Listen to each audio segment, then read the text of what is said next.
मौजूद आहियूं MC peoples party तरफ़ां नामज़द कयल MC जे वाइस चेयरमैन सलीम जानी वटि।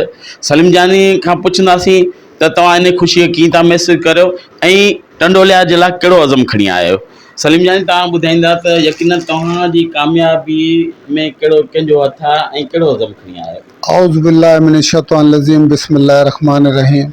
मैं नहायत ही शुक्रगुजार हूँ चेयरमैन को चेयरमैन हमारे बिलावल भुट्टो साहब का, चेयरमैन साहब का, मोहतरमा अदी फरियाल टालपुर का, आसिफ अली जरदारी साहब का मैं बहुत शुक्रगुजार हूँ। और ख़ास जो है ना मेहरबानी रिजवी ख़ानदान ने मेरे ऊपर की है, साईं ज़िया अब्बास का मैं बहुत ममनून और शुक्रगुजार हूँ जिन्होंने मुझ पर एतमाद किया। इंशाअल्लाह शहर में उन्होंने मुझ पर एतमाद किया है तो उसके एतमाद को ठेस नहीं पहुंचाएंगे और शहर में ऐसा मिसाली काम करेंगे कि लोग कहेंगे कि वाकई साईं के फैसले थे वो बहुत अच्छे थे।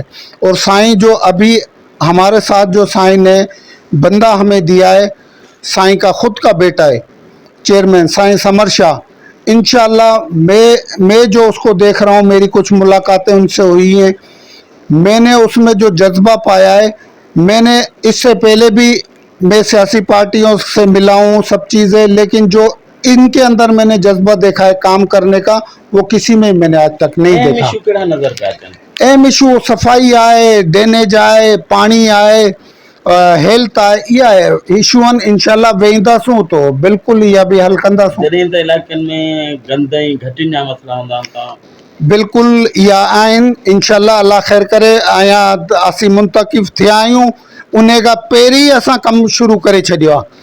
मां वञूं पिया घिटियनि में, ॾिसूं पिया। इंशाल्लाह अॻियां सीट ते वेहींदासूं तो इंशाल्लाह बिल्कुलु जेको आहे न आवाम खे कहिड़ो पैगाम ॾींदा? साईं आवाम खे इहो पैगाम आहे मुंहिंजो, जेको घरनि मां इहो छापरूं ॿाहिरि उछलनि था इहो ना उछलनि, डस्टबिन रखनि, स्वीपर इंशाल्लाह उन्हनि जे दर खड़काईंदो, अची उन्हनि खां जेको आहे न किचिरो वठंदो।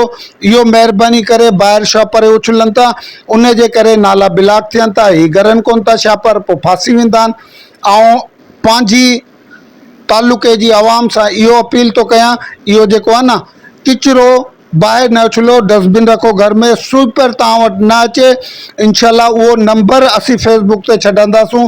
जे वार्ड जो इंस्पेक्टर आहे उहो तव्हांजे एरिए में स्वीपर आहे न आयो, तव्हां उन ते कंप्लेन करे सघो था। इंशाल्लाह इहा जेको आहे न इहा असांखे हिदायत साईं जी तरफ़ां मिली।